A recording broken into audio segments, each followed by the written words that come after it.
सभी को नमस्कार। मेरा नाम अभिषेक है और आप देख रहे हैं मैथ्स की क्लासेस जो मैं आपको बिल्कुल बेसिक से एडवांस तक पढ़ाता हूँ। चाहे आप एसएससी सीजीएल दे रहे हो, सीएचएसएल दे रहे हो, एमटीएस दे रहे हो, एसएससी जीडी दे रहे हो, RRB NTPC group D, RRB JE LP technician, कोई सा भी एग्जाम हो जहाँ पर आपसे मैथ्स पूछा जाता है, ये क्लास बिल्कुल आपके लिए बना है। आइए शुरुआत करते हैं अपने परसेंटेज के सीरीज को आगे बढ़ाते हुए। आज देखते हैं कुछ अच्छे क्वेश्चंस को।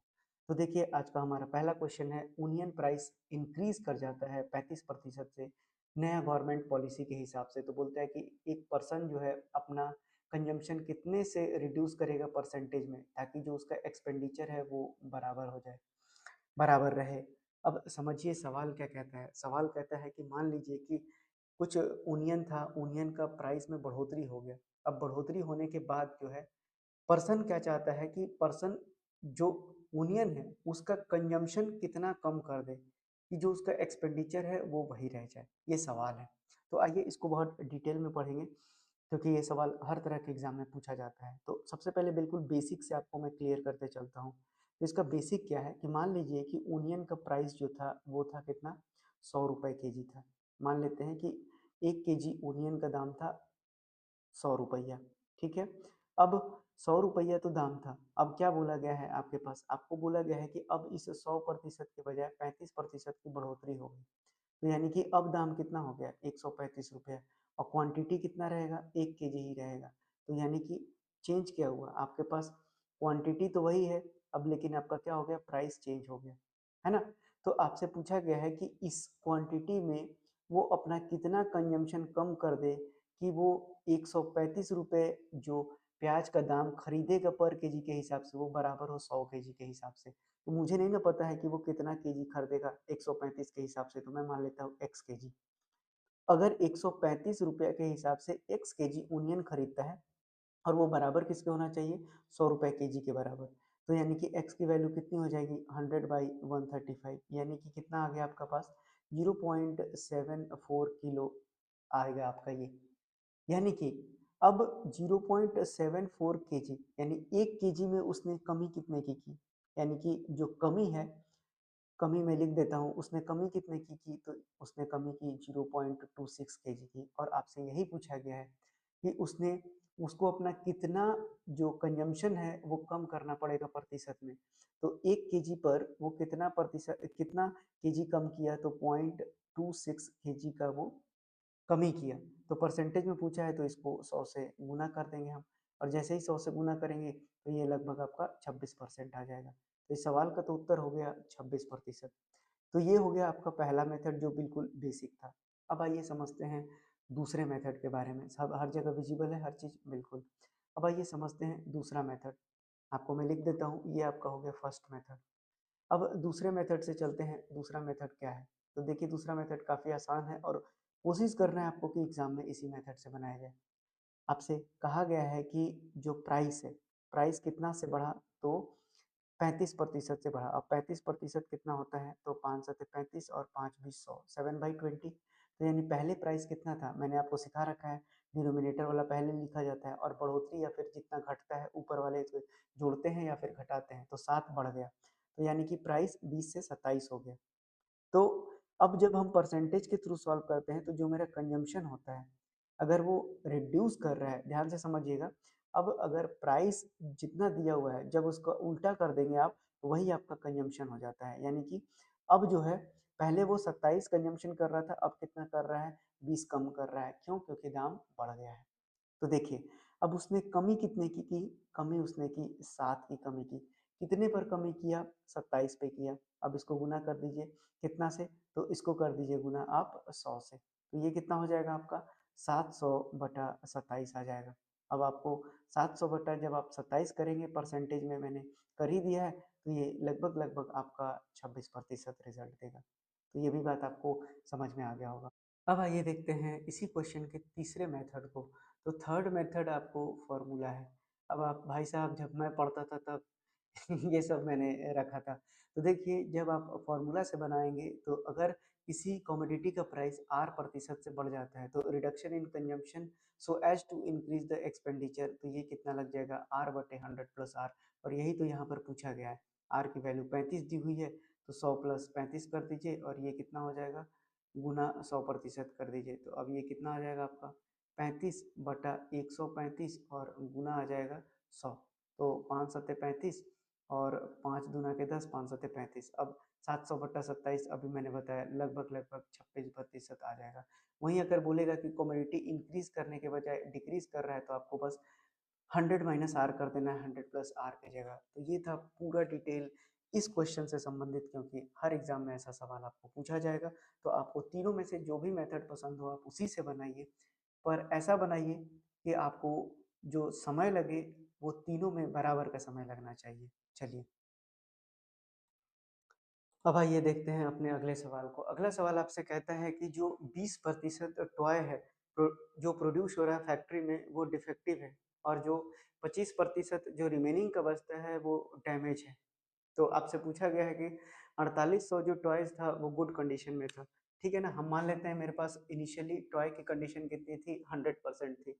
उसमें से 20% डिफेक्टिव निकल गया, तो यानी कि अब कितना बचा, 80। अब जो है 80 में से आपको बोलता है कि 25% रिमेनिंग का। अब इसका जो 25% है, अब 25 चौके 100 हो गया और 4 20 80 हो गया, यानी कि जो 20 बचा हुआ है अब इसको निकाल दीजिए। तो 80 में से 20 जाएगा तो कितना बचेगा, 60 बचेगा। तो अब जो 60 का वैल्यू है वो किसके बराबर दिया हुआ है, क्योंकि रिमेनिंग अब बाकी का जो जो बचा हुआ है 25% of the remaining were damage, यानी कि 20 डैमेज था 80 में से, तो अब कितना बचा आपके पास, 60 बचा।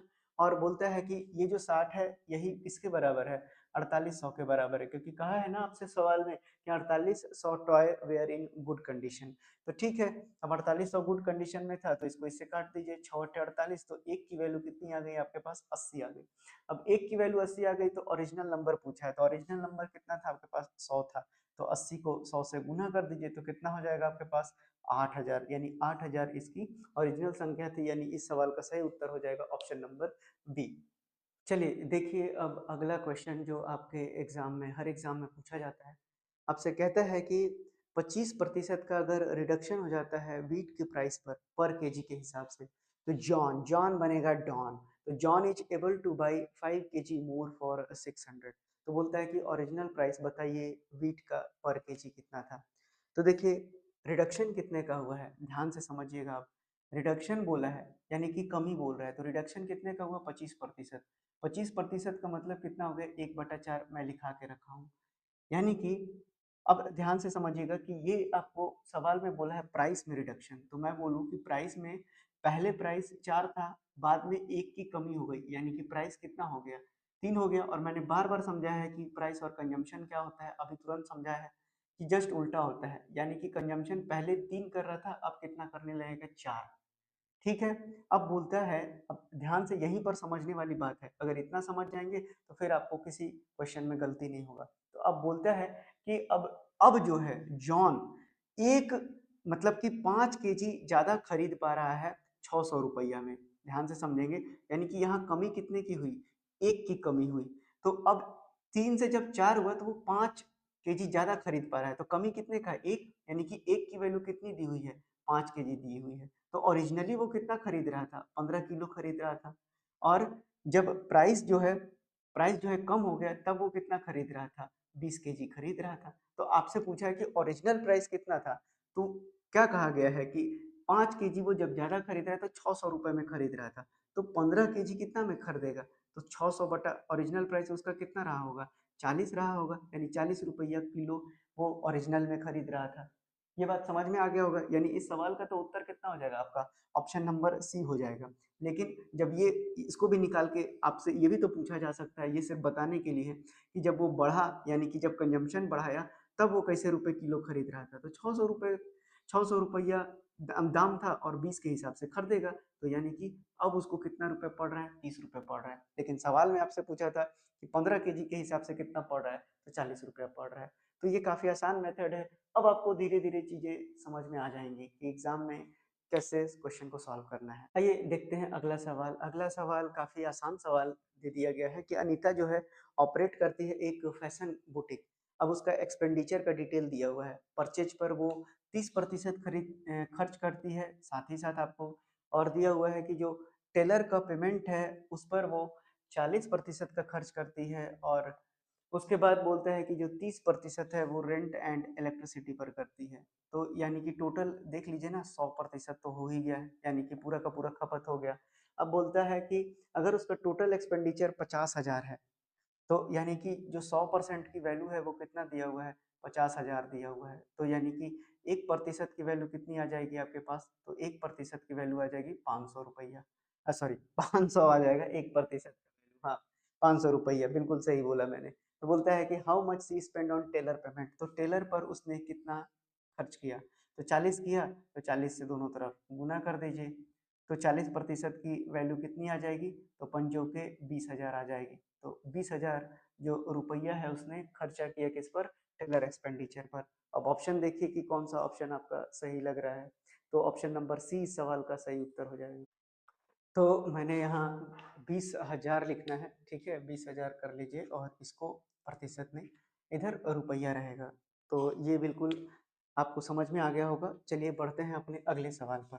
अब अगला सवाल आपको देखने में काफ़ी बड़ा लग रहा होगा, और पढ़ते हैं इस सवाल को और कोशिश करते हैं इस सवाल को सॉल्व करने का। तो देखिए आपसे क्या कहा गया है, बोलते हैं कि एक ग्रोसरी स्टोर जो है वो 600 बॉटल खरीदता है जूस जूस का, ठीक है, और दो डिफरेंट सेलर के द्वारा वो खरीदा जाता है, ठीक है। 600 बॉटल है, ध्यान से समझिएगा इस सवाल को, थोड़ा सा लैंग्वेज अजीब सा है। 600 बॉटल है जिसमें कि वो दो सेलर को बेचता है, एक है S1 सेलर और दूसरा है S2। तो पहला सेलर जो है 20% खरीदता है, तो 20% कितना हो जाएगा 600 का, तो 6 दूना 12 यानी 120 बॉटल वो खरीद रहा है। और जो दूसरा सेलर है वो कितना खरीद रहा है, तो 80% खरीद रहा है। तो 80% यानी कि अब बचा कितना, 8 छक 48, यानी कि 480 बॉटल दूसरा वाला खरीदता है। अब हुआ क्या कि जो S2 सेलर है, अब एक बोतल का दाम दिया हुआ है सवाल में कितना, 25 रुपया दिया हुआ है, ठीक है। अब 25 रुपया के हिसाब से बोतल वो लेकर गया, लेकिन एक दिन बाद क्या ऑब्जर्व किया कि उसमें से कुछ बॉटल्स स्पॉइल्ड थे, यानी कि खराब था। कितने बोतल का है, तो 25% जो बॉटल है वो कितना है, खराब है। तो इसका 25% आप निकालेंगे तो कितना हो जाएगा, तो 25 अठे 200, 25 चौके 100, 120, यानी 120 बॉटल उसके पास कैसे थे, 120 बॉटल्स उसके पास खराब निकले, स्पॉइल्ड निकले। अब इसको वो वापस करेगा सीधा जाके किसको, सेलर में, ये जहाँ से वो खरीद कर लाया था। तो एक एक बोतल का दाम 25 रुपये है, तो 120 बोतल का दाम का उसको कितना पैसा रिटर्न होगा, यही आपसे सवाल पूछा गया है। तो 12 पचे 60 और 12 दूना 24 और 34, यानी कि 3,000 रुपया उसको वापस मिलेगा, और यही इस सवाल का सही उत्तर है। इसका हिंदी वर्जन सही दिया हुआ था, अंग्रेजी वर्जन क्वेश्चन गलत दिया हुआ था, मतलब थोड़ा सा कठिन लैंग्वेज का यूज किया गया है, जो मैंने आपको समझा दिया क्वेश्चन के जरिए। आइए देखते हैं अगले सवाल को। तो अगला सवाल आपसे बोला गया है कि किसी स्पोर्ट्स शोरूम में there are different games accessories, there is 50% selling off swimming accessories, 40% outdoor game accessories का है, और 10% इंडोर गेम का एसेसरीज है। तो अगर किसी पर्टिकुलर मंथ में जो स्टोर वाला है वो सेल करता है स्विमिंग कॉस्ट्यूम 10,000 रुपया का, तो what is the estimated amount of the sale of the outdoor game accessories. तो काफ़ी आसान सा क्वेश्चन है, बोल दिया है कि 10,000 रुपया वो स्विमिंग कॉस्ट्यूम पर बेचता है। तो स्विमिंग कॉस्ट्यूम के लिए कितना प्रतिशत वो सेल किया था, तो 50%। तो 50% की वैल्यू दिया हुआ है क्वेश्चन में, कितना, तो 10,000 दिया हुआ है। तो बस आपका सवाल हल हो गया। ये कितना हो जाएगा, 2, यानी कि 1% की वैल्यू कितनी है, 200 है। तो अब आपसे पूछा गया है कि आउटडोर गेम एसेसरीज, और आउटडोर गेम एसेसरीज कितना है, 40% है। तो 40 से गुना कर दीजिए और इधर भी 40 से गुना कर दीजिए, तो कितना हो जाएगा, 8,000 रुपया। तो यानी कि जो 8,000 रुपया है इस सवाल का सही उत्तर हो जाएगा। चलिए बढ़ते हैं अगले सवाल पर। अगला सवाल आपसे पूछा गया है आरआरबी, एएलपी और टेक्नीशियन में सवाल पूछा गया है। ऐसे और भी बहुत सारे एग्जाम में पूछा गया है, मैं एक ही एग्जाम का नाम ले रहा हूँ। देखिए बोलता है कि 15% off an alloy was silver, if in a quantity alloy there was 51 gram silver, what was the quantity of the other metal in the alloy। देखिए alloy का मतलब क्या होता है, alloy जो होता है मिक्सचर होता है दो या दो से अधिक एलिमेंट्स का। तो उसमें बोल दिया है कि एक तो सिल्वर है भाई, और दूसरे का मुझे भी नहीं पता, ठीक है, तो मैं मान लेता हूँ अदर। तो सिल्वर बोलता है कि अगर मेरा एलॉय 100 ग्राम था, मान लिया मैंने 100 ग्राम था, तो उसमें सिल्वर बोल रहा है कि 15% था, तो सिल्वर कितना हो जाएगा, सिल्वर 15 ग्राम हो गया। अब आपसे कहा गया है कि जो 15 ग्राम है इसकी वैल्यू बोला है किसके बराबर दिया हुआ है, तो 51 ग्राम सिल्वर है, तो 51 के बराबर हो गया। तो 3 पचे 15 और 3 17 हो गया, यानी एक की वैल्यू कितनी आ गई, 17/5 आ गया आपके पास। तो आपसे पूछता है कि अदर कितना होगा, तो अगर 15 ग्राम था तो ये कितना होगा, 85 ग्राम था। तो 1 ग्राम की 17/5 वैल्यू दी है, तो 85 की वैल्यू कितनी हो जाएगी, 85 गुना 17/5, 5 17 85, यानी कि एक्चुअल जो क्वांटिटी था वो था 289 ग्राम, जो दूसरा मेटल था उस एलॉय में। तो आपको ये सवाल भी अच्छे से समझ में आ गया होगा। चलिए आइए देखते हैं एक विवादित प्रश्न जो आपके एएलपी सीबीटी 2 में पूछा गया था डीजल मैकेनिक में। आपको प्रिंटिंग मिस्टेक है इस सवाल में, इसीलिए बोला मैंने विवादित है। ये देखिए, आपको यहाँ पर ऑप्शन के हिसाब से आंसर नहीं आएगा, तो आपको ये करना है कि 110 ऑफ 110% वहाँ कर लेना है जहाँ 100 दिया हुआ है, और आगे कितना दिया हुआ है आपके पास, 10% दिया हुआ है इसके आगे। ठीक है, अब इसको सॉल्व करना है, तो कुछ ज़्यादा बड़ा चीज़ नहीं है। अब 1% और 1% को हटाएंगे तो नीचे आपके पास कितने शून्य जाएंगे, 3 शून्य, यहाँ से 2 और यहाँ से 2, यानी 4 हो जाएगा, और कटेगा कितना, तो 1 2 3। तो 11 को 11 से मल्टीप्लाई कीजिए, 121/10, यानी 12.1% इस सवाल का सही उत्तर हो जाएगा।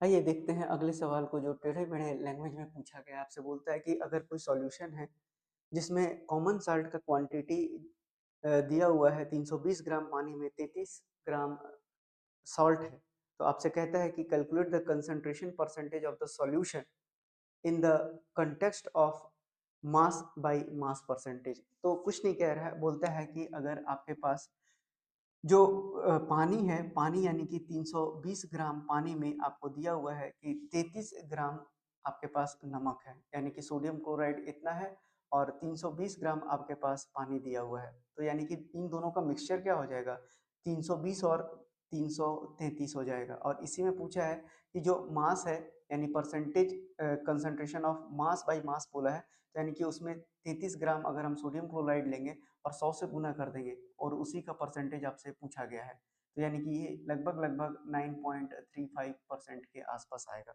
यानी कि ऑप्शन नंबर इस सवाल का सही उत्तर हो जाएगा, बी इस सवाल का सही उत्तर हो जाएगा। चलिए बढ़ते हैं अगले सवाल पर। अगला सवाल आपसे कहता है कि जो ए का इनकम है वो 25% बी के इनकम से कम है, और जो बी है उसका इनकम 40% सी से ज़्यादा है, और सी का इनकम 20% कम है डी से। तो देखिए ऐसे सवाल में अब आगे क्या कहता है कि कितना परसेंटेज ए का इनकम ज़्यादा है सी से। तो इतना तो कंफर्म हो गया कि सी का इनकम ए से ज़्यादा आ रहा है ना। नहीं, ए का इनकम सी से ज़्यादा आ रहा है, ये सवाल में पूछा गया है, तो वो 100% आएगा। लेकिन इस क्वेश्चन में हम रिवर्स टेक्निक का इस्तेमाल करेंगे, यानी कि हमसे आखिरी में किसका कहा गया है, डी, तो हम मान लेते हैं कि डी का इनकम 100 था। अब हम इसको रेशियो में बना लेंगे, ए बी सी और डी। तो बोलता है कि अगर डी का इनकम 100 है, तो सी कितना बोला है, 20% कम है। अब ये आ गया 80। अब उसके बाद बी कहता है कि बी का इनकम जो है 40% ज्यादा है सी से।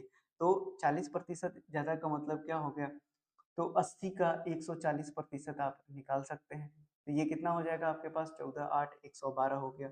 अब उसी तरह से क्या बोला गया है कि आपका जो ए का इनकम है वो 25% बी से कम है। तो अब बी से 25% कम है, यानी कि 75% है किसका, 112 का। तो ये कितना हो जाएगा, तो 28 दिया, यानी 8 तरीके 24, और 3 दूना के 6 और 2 8 आ गया। तो आपसे सवाल क्या पूछा गया था कि 8% is the income of A more than C. तो सी से कितना ज्यादा है, लेकिन प्रतिशत में ज्यादा है। तो 4 ज्यादा है ना, 80 से 84, देखिए 4 ज्यादा है, सी के रिस्पेक्ट में पूछा गया है, तो 80 गुना 100 हो जाएगा। तो 4 हो गया, और 20 25 100, तो यानी कि आपसे कितना ज्यादा है, 5% ए का इनकम ज्यादा है सी से। यही सवाल का उत्तर हो जाएगा, यानी ऑप्शन नंबर बी। आइए देखते हैं अब अगले सवाल को। अगला सवाल आपसे क्या कहता है, अगला सवाल कहता है कि किसी फर्म में कुछ मेल और फीमेल्स काम करते हैं, उनकी संख्या नहीं दी हुई होती है, तो हम मान लिए कि मेल्स एम है और फीमेल एफ है। तो आपसे कहता है कि अगर जो एवरेज सैलरी है मेल वर्कर का 5200 है और वुमेन का 4200 है, तो इस अब एवरेज और सम का सवाल है, तो पहले समझ लीजिए। अगर हम 1 2 3 और बोले कि 4, इनका एवरेज निकालो, तो आप एवरेज निकालने के लिए क्या करते हैं, इनका जोड़ करते हैं ना। 1 2 और 3 4 दिया हुआ है, तो आप क्या करते हैं, 1 2 3 4 का जोड़ते हैं, और जितने नंबर है उतने से भाग लगा देते हैं। तो कितना हो गया, 4 3 7 2 9 1 10/4 आ गया इसका एवरेज। यानी एवरेज का आपने फॉर्मूला क्या निकाला, आपने निकाला कि जो नंबर है उसका सम और डिवाइडेड बाय जो नंबर की संख्या, यानी कि टोटल टोटल नंबर की संख्या, ये हो गया। तो अब यानी कि मेल और फीमेल आपसे कहा गया है कि अगर मेल और फीमेल की संख्या m और f है, तो अगर मैं निकालता हूँ कि अगर मेरे पास जो सैलरी दिया हुआ है, जो एवरेज सैलरी दिया हुआ है मेल के लिए, वो कितना दिया हुआ है, 5200 दिया हुआ है। तो 5200 मेरे पास एवरेज सैलरी दिया हुआ है। तो सम कितना निकल जाएगा, यानी कि टोटल जो मेल है, यानी कि सम ऑफ मेल्स कितने हैं ये हमको नहीं पता है, लेकिन टोटल तो m है ना, तो इसका सम कितना निकल जाएगा, ये हो जाएगा 5200 m। उसी तरह फीमेल के लिए आपके पास एवरेज सैलरी दिया हुआ है, तो इसका सम कितना निकलेगा आपके पास, इसका जो सम निकलेगा वो हो जाएगा 4200 f, क्योंकि यही फॉर्मूला लगेगा, कुछ अलग तो जा नहीं रहा है। अब बोलता है कि जो पूरे वर्कर्स हैं उनका सैलरी, जो एवरेज सैलरी है वो 5000 दिया हुआ है, तो जाहिर सी बात है पूरे लोग का सम कितना हो जाएगा, तो पूरे लोग कितने हैं, m प्लस एफ है, और साथ ही साथ 5000 रुपया है एवरेज सैलरी, तो 5000 इंटू एम प्लस एफ हो जाएगा।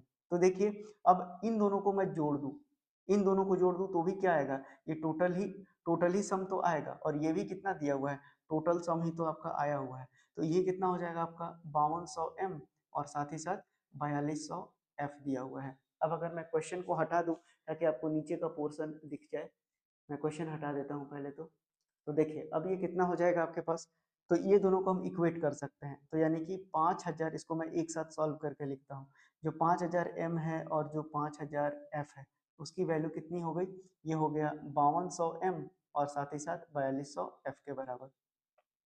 अब जिसमें से जिसको घटाना है देख लीजिए, इधर ये जाएगा तो 200 m बचेगा, और इधर ये आएगा तो 800 f बचेगा, तो यानी कि 4 हो गया। तो मेल और जो फीमेल का रेशियो आया वो कितना आ गया आपके पास, मेल और फीमेल का रेशियो आया 4/1। अब सवाल पढ़ लीजिए, आपको बस यहीं तक जानना था, अब आगे आप इसको निकाल सकते हैं। अब आपसे सवाल में पूछा गया था कि what is the percentage of male worker in the firm, तो मेल वर्कर कितना है, 4, टोटल कितना है 5, और आपसे परसेंटेज पूछा गया था, तो 5 20, यानी कि मेल की संख्या कितनी है, 80% है। यानी कि इस सवाल का सही उत्तर अगर मैं आपको क्वेश्चन को फिर से लगा दूं, आप देख पाएंगे कि 80%, यानी कि इस सवाल का उत्तर हो जाएगा ऑप्शन नंबर बी।